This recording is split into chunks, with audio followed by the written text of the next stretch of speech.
Одон дор суух тавтамаар л би бол хөтлөгч Инхбат. Онцлог сэдвэр нэвтрүүлгийн шинэ дугаар эхэлж байна. Энэхүү дугаарыг бизнес судлаач Батэрдэнд бидэнд бэлтгэн хүргэнэ. Нэвтрүүлэг танд YouTube-ийн Одон дор сууг оруулан NTV телевизээр мөн 83.3 107-ос төлгөөний Одмонд радиогоор хүрч байна. За өнөөдөр хоёулаа утааны талаар ярина. За үл болж байна тийм ээ. За үл мэдээж юу бидний өгтдөг байвал өглөө босоод нэг хар саарл тэнгэр маань. За тэгэл хоолой хорсгосон нэг утаа. Тэгээд энэ тэндгүү хамраа нусаа нэгсэн хүмүүс тэгээд ханаа том хөрсөн хүүхдүүд эмнэлгээр дүүрэн хүүхдүүд бүр сэтгэл шимширмээр ийм үйл явдал одоо тун утахгүй болох гэж байна. Ирээдүг бид одоо яг харж чадчих шүү дээ 2 сарын дараах. За тэгээд тэр нисгээс хот руу харахаар ямар аимшигтай байдаг вүлээ. Одоо тэр зураг дахиад эхлэх гэж байна. Тийм. Тодорхой тий бүр. Энэ бүр яг тодорхой. Бүр ойлгомжтой. За тэгвэл өнөөдөр Бата ах маань энэхүү одоо утааг хэрхэн шийдэх вэ? Тэр олон шийдлүүдээс нэгэн шийдлийг ярьж өгөх гэж байна. За эхлэе. За тэгээ бид тэсээ утааг ярьлаа. Утаа бол аливаа нэг зүйлийн юм шатсны л үр дүн. Үр дагавар. Тэ. Тэгэхээр одоо бидэд нэг юм нөгөө дилемма гэдэгс нөгөө аль нь ч байсан л хэцүү. Тэ. Юм шатаахгүйг л хөлдөж өгөх гээд байна. Шатаа ихлээр утаатай байна. Тэ. Одоо хортох уу хөлдөх үү гэдэг л нэг юм сонголттой болчиход байна шүү дээ. Тэ. Тэ. Тэгээ алийг нь ингээ баланс болох юм те. Тэгээ яг нөгөө хүмүүс ярддаг да нөгөө ингээл өмнө нь төлөөл болоо л байсан шүү дээ. Яг утаатай байгаагүй те. За тэгэл ингээ яаддаг. Үгүй нөгөө альва зүйлийн чинь нөгөө дооз нь хэтэрхэр гэдэг шиг манай хот чи өөрөө яг энэ төвлөрлөөр бол нэгтэршил яг өндөртэй болчиход байгаа байхгүй. Тэгээд бүтээс бүхэл юм маань ингээл төгжрэл мөгжрэл бүгдээр энэ нэг юм гинтийн энэ нэг шамбарал таасаа болоод шүү дээ тий. Утаа хүртэл яг тийм. Тэгэхээр бид ус энийг хэрхэн тэгвэл энэ нөхцөл байдалтайгаа уялдах юм. Мэдээж урт хугацаанд бол бид дандаа түлээд яваад байхгүй л байх л да. Нэг ч юм бол ер нь бол бид цахилгаан гэдэг юм ар шийдэх хэрэгтэй тийм ээ.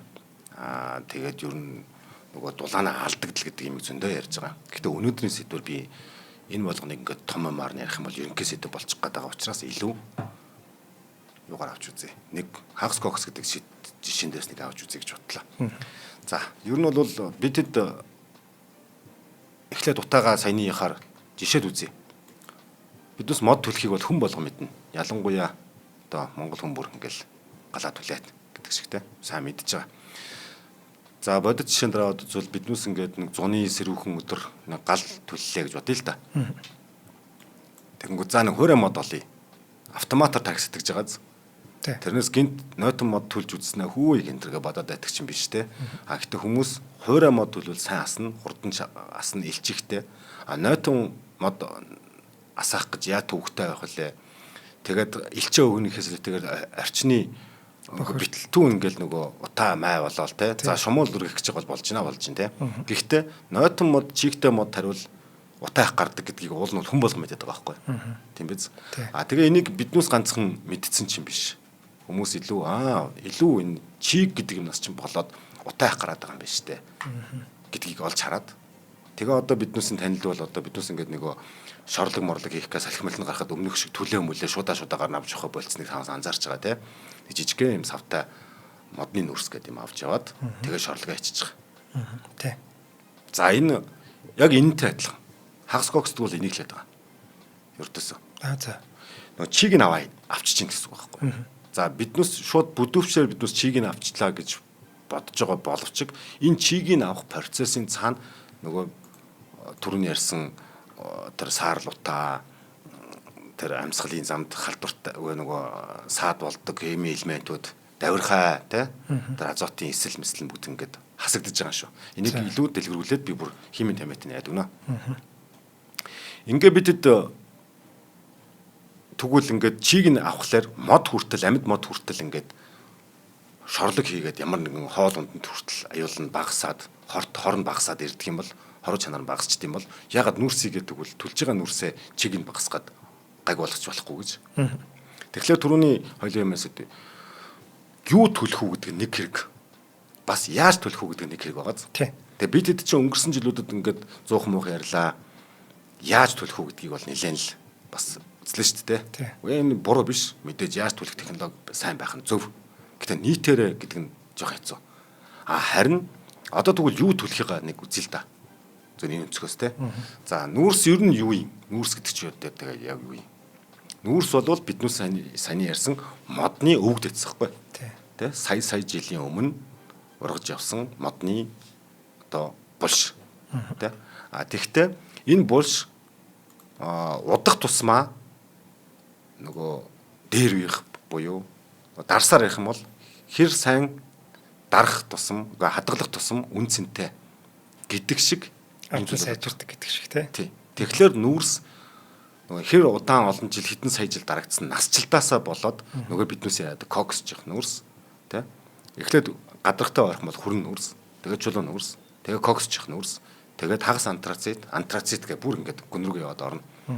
Тэгээд биднээс нөгөө тэний чинь юунд ашиглах гэж байгаагаас шалтгаалаад эдийн засгийн ач холбогдол өрөөгөөж бодоод ингээд алийг нь олборлох ямар нүүрс олборлох вэ гэж яадаг. За хүрэн нүүрс бол хамгийн залуу нүүрс буюу гадархтай хамгийн ойрхон учраас ил талбайгаар олборлоод тэгээд муу тал нь яваа гэвэл маш их хог, шороо, чиг бүх юмтайгаа түүхийн нүүрс. Энийг одоо айл орхиуд тари түлхлээр одоо энэ хортуудаа гараад илүү гараад байгаа гэсэн. Нотмод төлж байгаатай адилхан. За тэгвэл энийг илүү түлхэхгүй ш. Эрчим хүчний нүүрс гэж ярьдаг штэ. Энийг хэрхэн гэвэл цахилгаан станцад өндөр технологиор маш сайн бүрэн шаталтыг явуулаад тэгээ гарсан харин гэхдээ утааг нь бас дахиад 2-3 шүүлтүүрээр технологийн дагуу шүүгээ гаргачвал бас аюулгүй. Гарсан утаагаа бас нөгөө технологийн дагуу салхины жиг хотынхан хүрээг харж агаад өндөр яндантайгаар цахилгаан станц утаагаа хол хайдаг тийм үү? Хүнд ардтаа хөнөөлгүйгээр. Гэтэл яг энэ цахилгаан станцтай хувь айлыг жишж үзэх юм бол 3 давхар шүүлтүүр байна уу? Тэ? 3-4 давхар. Дээр нь яг технологийн дагуу, яг нормын дагуу төлж чадчих гин үү? Орц солилцоо. Тогтмол дээр технологиороо тохируулж чадчих гин үү? Гарсан утаагаа яг технологийн дагуу хэдэн 100 метрийн өндөр яндангаар, урт яндангаар алст хайж чадчих гин үү гэвэл яг айл өрх хөвд хэцүү байхгүй юу? Шаардах ч хэцүү, энэ технологийн стандартыг шаардах ч хэцүү. За тэгэхээр түрүүн биднээс мод гэж ярьлаа шүү дээ. Модны одоо өвг дээдсэн тий. Одоо булшин. За тэгэхээр мод өөрөө тэгвэл яадаг гэхээр биднээс бүгд ургамал судлаараа мэднэ. Мод ургамал амьдралынхаа туршид фотосинтез явагдсан нүүрс хүчлийг өөртөө шингээж идэг. Энэ шингээсэн нүүрс хүчтүүд нь олон сая жилийн дараа доор нөгөө хадгалагдаад саяны биднээс ярьсан дарааллаар нүүрс болдог байна. Гэхдээ энэ нүүрс нь саяны төр нөгөө давхаргаас шалтгаалаад чиг ихтэй багтай. За тэгвэл хүрэн нүүрсийг арчлаа. Нөгөө талд нь бидний бүгд л бас амд амжим ярьдаг кокс гэж. Тэгээд биднээс болохоор тэрийг кокс хийж чадахгүй байгаа учраас коксчих нүүрс ирээдүйд коксчих гэж штэ тий. Тэрийг ингээ гаргаад тэгээд тэднүүсийг болохоор гангийн үйлдвэрт зориулаад коксчих нүүрс хийдэг. Кокс хийдэг. Кокс нь яадаг вэ гэхээр 1200 хэмд халаагаад хүчил төрөчгүй орчинд чулуун нүүрсийг халаагаад бүх чийг, давирхаа, хог, шороо ингээ бүгд ингээд халуунд ялгараад сарнаад одоо алга уурч алга болоод тэгээд цаана үлдсэн юм хөнгөн юм байгаа. Үрс бүр чиг нь алгуулсан одоо хөсөн цөрчиг нилээн бүр нягт дан кокс үлдсэн гэсэн үг байхгүй. За энийг гангийн үйлдвэрт ашигладаг гэсэн үг өндөр температурт. За энийг дангаар нь айл өрхөд байтугай цахилгаан станц ашиглах юм бол юм дэлбэрнэ. Бүр хит өндөр байхгүй хит өндөр градустай. Тэгэхээр одоо яах юм? Хоёр туйл гараад ирлээ шүү дээ. Нэг нь кокс нь бол бүр хитрхийн өндөр юм байна. Хүрэн нүүрс нь болохоор тийм болж исэн. Өмнө нь болдог байсан 100 жилийн өмнө. Одоо ч ингээд бүр утаа нартай байгдаад байна. За энэний дундаас математикаар шууд механикаар ойлгож байгаа хэвээр. Тэгвэл энэ хамгийн өндөр нь ч биш, хамгийн бага нь ч биш. Дунд нь хагас кокс гэдэг юм байж болохгүй мó. Тий. Хагас тэр температурд нь дэлбэрэхгүй хэмжээнд нь авчаал халаач л та. Тийм багаз. Тэгэхээр 500-аас 750 хэмд халаана. Гэтэ альва зүйлийг хэд 750 хэмд халаахлаар шатчих гээд байгааз. Тийм учраас шатаахгүй байх юм хүчил төрөчгүй орчин гэж тодтоход байгаа шүү. Хүчил төрөчгүй орчинд гал авалцахгүй байхгүй шатахгүй. Тий. Шатах хүчил төрөч байхгүй шүү дээ. Байхгүй тий. Тэгээ халаачдаг юм байна. Ингээд халаахлаар нөгөө бидний яриад байгаа хэдий кокс болохгүй ч гэсэн бидний яриад байгаа нөгөө аюулуудыг чинь бүгд нэлээд сайн багасгана. За тэрийг хов яваар ярина.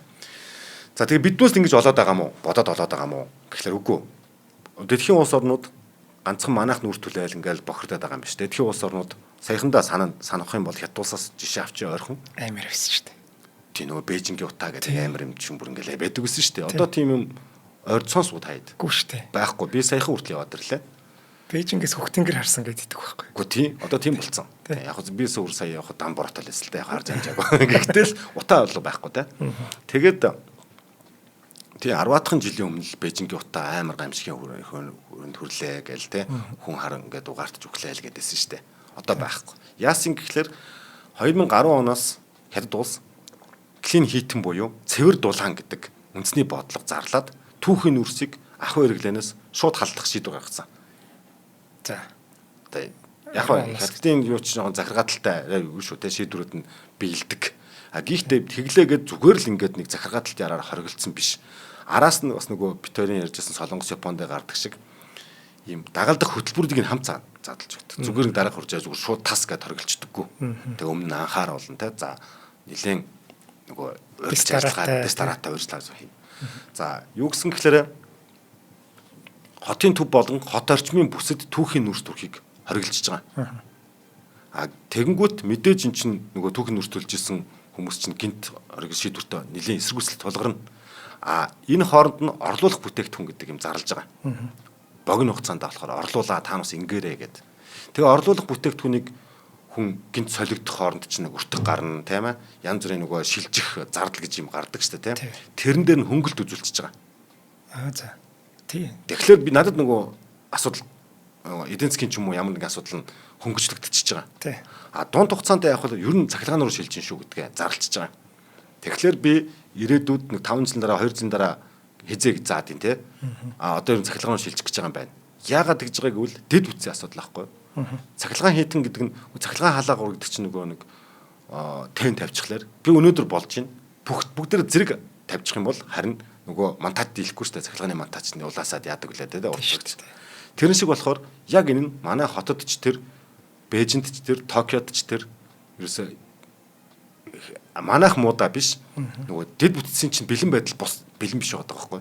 Тэгэхээр тэрийг дунд хугацаанд бэлэн болгоно гэд наан нь орлуулах бүтээгдэхүүн ичээд тэгээд хагас кокс төлж байгаа айлууд нь за ирээдүйд биднээс Хятад бол химигээр ингээ орлуулж байгаа. Хий гэх нүү цахилгаан гэх нүү болох юм биш үү гэдгээ мэдээд ингээд зүг чигтэй ард түмэн болчихлоор маргаан байхгүй болчихж байгаа байхгүй. Тэгэд эдийн засаг дээр нь ч гэсэн хөнгөлт үзүүлчихлээ ш цай тий. Тэгэхээр хүмүүс их нааштай хүлээж авах нь байна. Аха. Яг одоо таг цахилгаан болно гэд таг зарлчихгүй шүү дээ. Сонголтуудтай. Тий. За одоо ингээд энэ хямдхан орлуулагчийг авчээ. Тэгэд ирээдүйд та нар ингэж бэлдээрээ гэж анхааруулж хагаад ингээд аажмаар оруулж чинь тийм ээ. Тий. А тэгээд тэргээ бүр бас хэрэгнээс хасахгүй байгаа. Тэр хагас кокс нь өөрөө үр дүнтэй байгаад бас ингээд илт гарахлаар хүмүүсийн нөгөө чиглэл нүртэн сонголтууд нь улам арим л болоод байгаа гэсэн үг. За энэний үр дүнд 2013 онд зарласан тэр үндэсний бодлогын одоо үр дүн нь 17 оноос гараад эхэлсэн. 17 оноос 20 оны хооронд нөгөө 20 оны Бээжингийн олимпиад нөгөө утааны хор хөнөөл чинь нийт одоо юугаараа 52.6%-аар багассан. За Англи улс дээр яасан гэхэлэр 1952 онд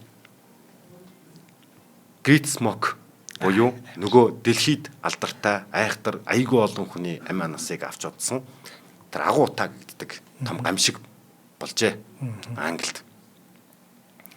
Тэгээд бүр хэдэн мянган хүн бүр нас орсон. Зөвхөн тэр хэдэн хоног дотроо. Аимшигтай тий. Тэгээд 56 онд болохоор Clean Air Act буюу цэвэр агаарын тухай хууль гарснаар Лондонд бас мөн адил төрөлжихтэй адилхан түүхийн нүрсийг шууд л хориглосон. Ерөөс ахуй хэрэглээнд хэрэгжүүлж болохгүй гэдэг хууль бүр гараад хориглосон. Тэгэд утаагүй хатуу түлш гэдэг юм гаргаж ирсэн нь одоогийн биднээс өнөөдрийн бас сэдв болох хагас кокс байсан. Аа тийм. Хагас кокс. За ингээ хагас коксыг л ер нь яваад биш шүү гэдгийг дараа нь хоёлаа яагаад гэдгийг бүр гоё тайлбарлана. За бүр томьёотой. Даад нь Герман улс. Герман улсыг одоо хүртэл Герман улс ингээд нүрсээ төлдөг шүү. Тэгээд дулааны их усүр нь ер нь бол дээр байсан ингээд хагас кокс байсаар л ирсэн. Герман улсууд аль эртэл ер нь хэрэгжилж эхэлсэн юм байна. Тэгээд чулуун нүрснээс гаргасан хагас кокс хүрэн нүрснээс гаргасан бас хагас кокс гэж бас байдаг юм байна. Тэгээ энийг болохоор биднээс ярддаг чи евро стандарт ер нь хамгийн одоо топ стандарт гэж ярьдаг те. Хамгийн сайн стандарт. Евро стандартыг хангацсан л бол ер нь одоогоор байгаа хамгийн эрүүл одоо аюулгүй гэдэг. Аюулгүй шүү дээ те. Стандарт их өндөртэй гэсэн үг. Тэгэхэд solid fuel standards буюу хатуу түлшний стандартыг Clean Air Policy гэдэг бодлоготойгоо хослуулан гаргаснаар одоо эдний стандарт нь яадаг вэ гэхээр дэгдэмхий бодис. Одоо биднээс нүдэнд хайдаад байгаа зүйл чинь бол дэгдэмхий бодис шүү. Тэр нь 7-оос 12%-аас ихгүй. Хөхөр 1%-аас бага, илчлэг 1 кг түлш шатаахад 25-аас 30 мегажоул байх ёстой гэдээ ингээд заачдаг. Стандарт их. Сайн байна. Тэгэхээр энийг цэвэр хатуу түлш гэж заасан нь энийг цагаат болох юм бол ингээд цаа орчуулах юм бол хагас когч нэр өгөөгүй л дээ ийм стандартыг хангах хэрэгтэй гэж байгаа. Тэрийг хангаж байгаа түлш нь хагас когс. Одоо Европт. Тэгээ одоо бол европчууд яадаг вэ? Хагас когс гэдэг үзэх юм бол за наадах чинь нөгөө стандартыг хангаж байгаа нөөц байна гэж л шууд ойлгогдно гэсэн үг. Тийм байна. За ингээд биднээс ингээд дэлхийн жишнүүдтэй аваад өнөхөр утаанс салсан өмнөх туршлагуудаас хараад те яриад тахлаар энэ семикок буюу хагас коксыг бүтээгдэхүүн л одоо утаагүй юм байна штэ гэж ойлгохдохоор байгаа шүү дээ. Утаагүй байхаар шүү дээ хамгийн бага стандарт утаадаг юм ааш. Тэгэхээр тэгвэл энийг яаж гаргаж авдیں۔ Энэ кокс жуулалт гэдэг зүйл нь юу юм гэхлээр түрүүний ярьсан халаалт. Биднээс хүчил төрөгчгөө орчинд технологийн дагуу технологийн 100-нд 500-аас 750 хэмд халаах юм байна. Ингээд халаахлаар нөгөө хагас кокс үүсэх буюу чиг, хөхөр, давирхай, азотын эсэл гэсэн зүйлсүүд цэвэрлэгддэг юм байна. Энийг хагас коксыг бол манайх түүхийн нүрсний цэвэрлэгдсэн сайхан арилгацсан хувилбарнаа л гэж ойлгох хэрэгтэй. Яг би бүр бас хийж байхдаа хүмүүс ярьдсан юм. Бид тэднэрэн ямар ч гоё сайн ногоог шороотон төрчгт нийтэд байдаг гэсэн нэг те. Угаагаад цэвэрлээд идэх үстэй. Тэрнтэй адилхан нүрсээ зүгээр л сайхан тэр муухай амнаас нь салгаад л төлчихээ л да. Гэдэг л ийм л энгийн ойлголт. За тэгвэл энийг юу яагаад үзэл та хоёлаа. Саний одоо бидний муу гэдэг зүйлтэй яг ингэж жишээ аваад үзье. Сайн тоосон царай хэмжээ. Одоо биднес бол нэгдгийн цагаагаар мэдээ өвлүүдийн мөр нэлээд одоо болгон хилдэг болсон шүү. Хилдэг болсон. Нөгөө PM тэд 2.5 ширхэглэгт тоосон цар тэдэн хувь байна мэн гэдэг те. Энэ бол ерөөсөө дутуу шатцсан л дэгдсэн одоо механик холц гэх юм уу те. Хог тоос шороо. За энэ ерөөсөө нөөц шатаагаал тэр хогнууд нь дэгдээд яндангаар нь гараад нэг утаад байгаа хамт цэлхтэйгээ ингээд явчихдаг юм. Тэгж байгаа гэсэн үг те. Энийг энэ ерөөсөө хагас кокстер юу гэж хэлэх вэ? 77.7% яад юм байна. Багасдаг. Тийм үү? Тийм. Тэгэхээр чинь баг 80% гэдэг чинь одоо альва нэг юм саарл байгаа юм 80% нь алгуулгачихаар өнгө нь яах вэ те? Тий. Тэгэхээр энийг өөрөөсөө бутаа баг харагдахгүй гэж байгаа. Баг харагдахгүй. Болчихно гэсэн үг байхгүй. 10 харцэг байлаа гэхэд 8 нь алгуулчихна гэсэн үг шүү дээ. Тийм. Тийм л гэсэн үг тийм. За дараагийнх нь болохоор хөхрлөг хий SO2 гэдэг байна. За энэ дээр бид ямар муухай өнөртэй юм бэ? Нүүрс түлхэр муухай өнөртэй байна гэдэг чинь хөхрлөг хийтэй, өмхий хийтэй холбоотой байхгүй. Ер нь л биднээс нөгөө өтгөн шингэн ч гэсэндээ ер нь хөхрээс л өнөртэй байгаа шүү дээ. Тэр ялзарлаас. Харин нөгөө энэ муухай өмхий түүхийн нүрснээс гардаг энэ өмхий өнөр 85.5% багасдаг юм байна. Тийм үү. 85.5%. Өмхий баг өнөртөхгүй болчихж байгаа сте дахиад. За тэгвэл угаарын хий. Одоо нэг угаартдаг хий те. Энэ харин аюултай. Ер нь зүйл хийжтэй ер нь бол те. Угаарын хий нүдэнд хаагддаггүй, үнэргүй хийдэг байдаг. Гэхдээ яаж мэддэг вэ гэхлээр биднээс мэдэндээ. Өвөл нэг л толгой өвдөөл яа дуншаа яваад байдаг штэ. Эн чинь биднээс угаартаад яваад байгаа байхгүй. Угаартаад яваад байгаа. Гэхдээ их сонин хүн угаартаж байгаагаа өөрөө мэдрэмжгүй байт юм байна л да. Миний сонсч яснаар угаарын хий бол хүний тэр угаартж ин гэдгээ мэдэх мэдрэмжийг унтаачдаг гэж байгаа. Тэгээ хүмүүс нь унтсаар байгаад ингээ угаартад өгчдөг штэ. Тэгээ сэрсэн ч гэсэн булчин ажиллагаа болчихдөг тийм нөгөө тэр юугаа одоо арга хэмжээ авч өрөө чаддгүй тийм зүйл юм байна л да. Дархинд тэр арга хэмжээ авах мэдрэлийг л унтраачдаг гэдэг лээ. Тэгэхээр тэгж жагаад угаарцны яаж мэддэггүй гэхээр биднээс нэг өвөл мөр салхин төмөө ууланд алхах гут учиргүй аяйгүй толгой өвддөг штэ. Гинт нөгөө мэдрэл сэрхлээр хамаг өвчнөө гинт мэдэрч эхэлт юм байна л да. Зөв. Тань магаз би нэг удаа бас дээр үед угаартч үзчихсэн. Яг угаартч яхад зүгээр суугаад идэм билээ. Тэгж жагаад цэвэр агарт гарангууд хамаг би шархираал өвдөөл бүр тэгж мэддэгт юм билээ. Их сони угаартч яхад мэддэгдэггүй. Хүмүүсээ сонсоод авбал нэрэн мэддэхгүй байдаг шүү аяйгүй хортой. За тэгэхээр энийг болохоор 16.6% багасд юм байна. Угаарын хин 16.6%. Дараа нь азотын эсэл гэж байгаа. Азотын эсэл. Азотын давхар эсэл. За энийг болохоор биднээс яаж мэдэх вэ гэхлээр биднээс ингэдэг чинь нөгөө нэг утаа өвөл болоод утаа ингэхлээр нөгөө хүүхд танай томууд игдээд инээ тэрэ болоод байна л гэдэг чинь. Тэр чи яаж ингэ гэхлээр за энийг энэний хувь нь болохоор 23.5% багасд юм биш үү? Азот эсэл нь 23.5% багасд юм байна. Тэгээ энэ болохоор яадаг гэхээр амьсгалын замын салстыг нь цочролчд юм байна. Өрөвсүүлчдэг гэсэн үг. Азот эсэл нь. Тэгээд архаг өвчнийг сэтрээдэг бөгөөд нөгөө одоо за баргийн ханиадны вирусанд ингээд юм уу тэсэх байсан юм чинь ингээд л одоо хамаг нөгөө жижигхэн салстууд ингээд задраад юм уу те нэвтэрсэн юм чинь хамаг вирус ингээд нэвт орох нь л те. Тэгээд ханиад том их тэгддэг юм байна. За тэгэхээр ингээд биднээсийн саяны шинж тэмдгүүд шиг заавал химийн төвийн азот гэхгүйгээр ойлгоход амархан байгаа зү те. Нэгэн тэр нүдэнд хайдаад байгаа саарл механик болсон юм байна те. Нөгөөт нь өмхөн үнэр юм байна. Нөгөөт нь толгой өвдөд байгаа юм байна. Нөгөөт нь ханиад том өвдөд байгаа юм байна те. Энэ бүгд нөгөө учир шалтгаан бидний одоо үзэж чадахгүй байгаа дургүй зүйлүүд чинь эднээс нь ингээд багасгаад байгаа байхгүй. Хагас. Энийг уг нь бол одоо кокс болох тусмаа энэ бүрэн арилна гэж байгаа байхгүй. Бүрэн кокс гэдэг бол энэ бүгд арилга болсон байна гэсэн үг. Тийм байна. Байхгүй болсон гэсэн үг байхгүй. Зөвхөн одоо нөгөө илч гаргаж байгаа. Нурсчлуулна гэсэн үг. За энийг нэрэн юутай бити андуураараа нөгөө шахмал төлс инээтрэ гэдэг нөгөө энийг нэр хагас коксыг хийхэд 95% нь хагас кокс тэгээд нөгөө түлхэд зориулаад нэг юм хэлбэртэй болгоод бас тээвэрлэлтэнд зориулаад буцаад шахмал төлс хийхин тулд нэг 5% барьцалтуулагч юм нэмэн шүү. Гэхдээ яг энэ акшнд би өөрөө төрөх гэжсэн. Одоогийн өмнө нь хэрэгжилжсэн тэр нэг шахмал төлс гэсэн нөгөө мэдлэнгүүдтэй бити нөгөө андуураараа тий. Одоо бидний өмнө хэрэглээд исэн. Тий нөгөө сайжруулсан шахмал төлсчлүүдээ тий. Тэрнээс өөр шүү. Бүтээс өөр. Бүтцэн. Учир нь юу гэвэл тэр нөгөө мэдлэн буюу шахмал төлшүүд болохоор яаж яасан гэхэлэр яг цэвэр чулуу нүрсч биш бас арайч хог хаягдталч биш ингээд нэг сайхан дундчлаад ингээд сайхан яцл зүйл юм шиг байгаа. Тэгээ энэ мэдээж нь бол тэр бол эдийн засгийн хувьд арай ашигтай.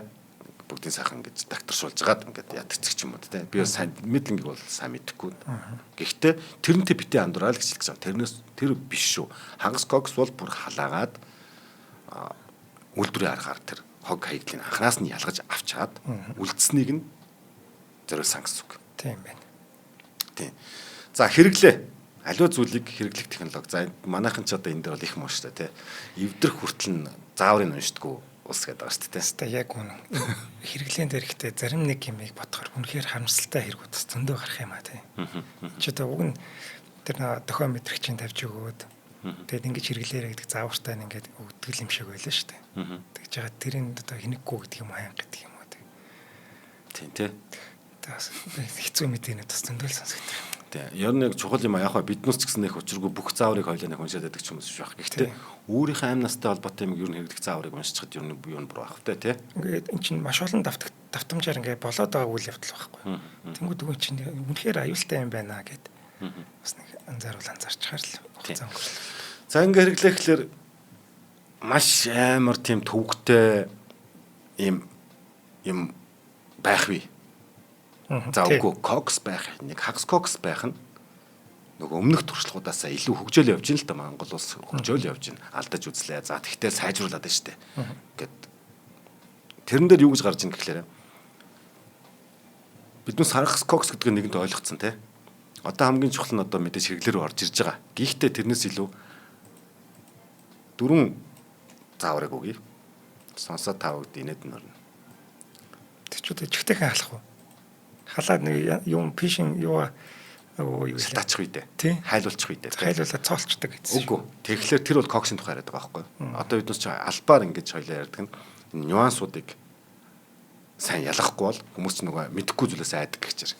За хагас кокс бол илчлэг өндөр, удаан шатдаг. Тогтвортой шатдаг байхгүй юу? Тэгэхээр аль болох нөгөө зуухандаа тохируулаад зөвлөх юм. Яна. Одоо их төрлөөд те. Тэгж хийхгүй. Одоо ингээд санживэл хүн болгон яадаг бахта орой умдахтаа ингээд тар гал ингээд нөрсөдөө сайхан авчраал хатаагаал те тавьдаг штэ. Тэгээд дүүргээд нэг сайхан одоо яагаад гэвэл чинь нөгөө шүн та санживэл нүрсээ нэг хидэд галлах хэрэгтэй болдог доо. Одоо амралтанд очихоор тэгдэг чинь шүн ингээд нэг даараал эхлэнгүү сархингүүс яг чүн дунд нүрсэн дуус таарад байдаг те. Зуухан дээр хагас коксын нэг сайн тал нь тогтвортой тэрийг хаана удаан хадгална. Хоёрдугаарт нь бол агаар зулт. Ямар ч тохиолдолд хагас кокс байна уу ямар ч супер бүтээгдэхүүн байсан. Анхны хоёлоос дөрөвгөөч юм шатааж л байгаа бол агаар зулалт салхилт байх хэрэгтэй шүү. Тийм. Говьдугаар зөв хадгалалт. Энэ чи арай чамаа тэр 77.7%-ийн чиг мийг ингээд үлдрээр авцсан юмыг боронд тавьчаад юу л болов гэж тэ. Зөв хадгалалт хуурай байх хэвээр. Энийг одоо монгол хүн бол мэдэх байлгүй дээ нэг тийм. 100 ороод ирлээ наа талд нь хаалгатайгаа одоо түлээний нэг сав байла тэрэн дээрээ түлээгээ төрүүлээд хийцэн байж идэг тэр нь 100-ныхаа элчинд төрүүлээд сайхан ингээд чиг миг алдаад сайхан хуурай төлш болоод байж идэг ч одоо амьдралын хэрэгцээ үстэй те ингээл тавьчих юм байна те. Дөрөвдүгürt нь болохоор мэдээж аюулгүй ажиллагаа. Одоо биднээс ингээд 100 хайрсан янз бүрийн шинжилгээ мэлээ ер нь хүн өөрөөсөө хамгаалахын тулд түрүүний ярьсан нөгөө угаар мэдэгддэггүй. Ямар тохиолдолд мэдэгддэг вэ? Тэгэхээр угаарын нөгөө датчик гэдэг нэг юм нэгэнт одоо ингэ гэр болоод тархацсан байгаа юм байна л шүү дээ. Тэрийг ер нь бол энэ нэвтрүүлэгт алимдуулаад хэлж байгаа шүү. Ер нь сайн ажиллуулчих л та. Ажиллуулчмаар байна шүү дээ бидэд. Тэгээ ер нь альва нэг юмд биднээс ганц угаараа хийж ихгүй. Хүнд ер нь альва зүйлийн хатан хөтөн инээдрийг мэдэх датчикууд одоо сенсоруудтай тэмтрүүлүүд их бах тусмал одоо бидэнд мэдээлэл сайн аюулгүй ажиллагаа сайн байна үстэй тий. Ердөөсөө л юм зааварна. Тэгэхээр айгуу тийм одоо хэцүү шин зуух мох энэ төр хэрэггүй тийм. Тий хэрэггүй.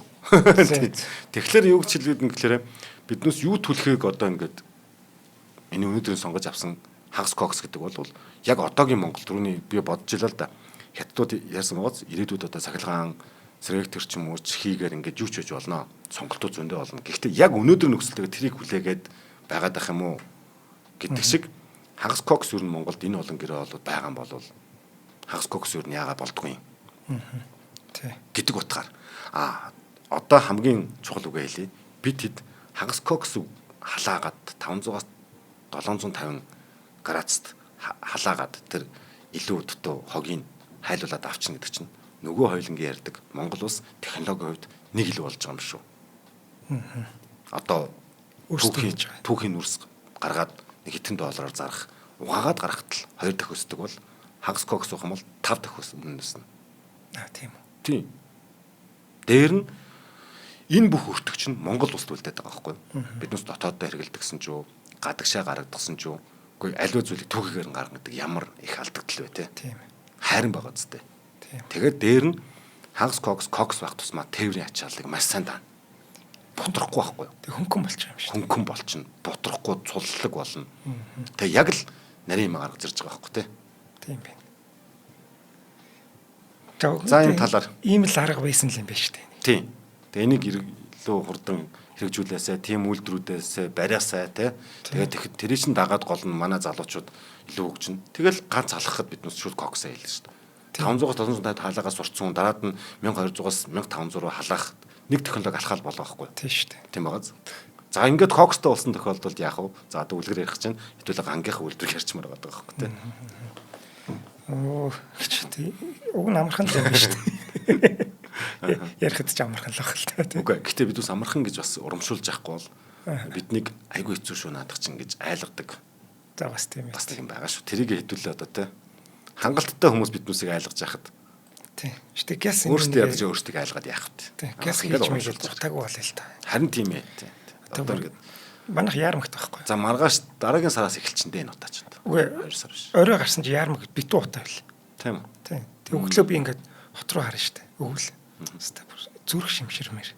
Тэг тэр дунд манай дүү амьдраад байгаа байхгүй. Тэг бүр нэг жоохон дүү тэрийгэ бодохоор бүр ингээд хэвээр бүр аимшигтай санагддаг. Олон жил болж байна да тий. Тэгээ нэг хийгээд үзэж байгаа ихтэй алдах алдахгүй хамаагүй. Юу ч хийхгүй байснаас дээр шүү тий. Үнэн.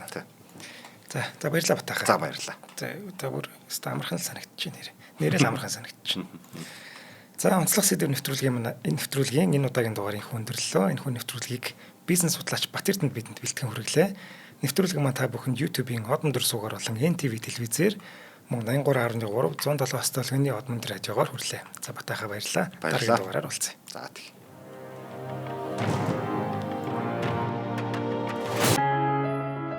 Нэвтрүүлгийг хүлээн авсан Нарны аймгийн монголчуудаа баярлалаа. Одон дор сууг нь энэ мэдчлэн таны мэдхүйн мянган нэвтрүүлгийг 2026 оны 7 сарын 1 хүртэл та бүхэндээ хүргэх юм. Их хэлээрээ шинжлэх ухаан танин мэдхүйг түгээхийн үлсэд нэгтгэх хүсвэл та бидэнд хандив өгөх боломжтой.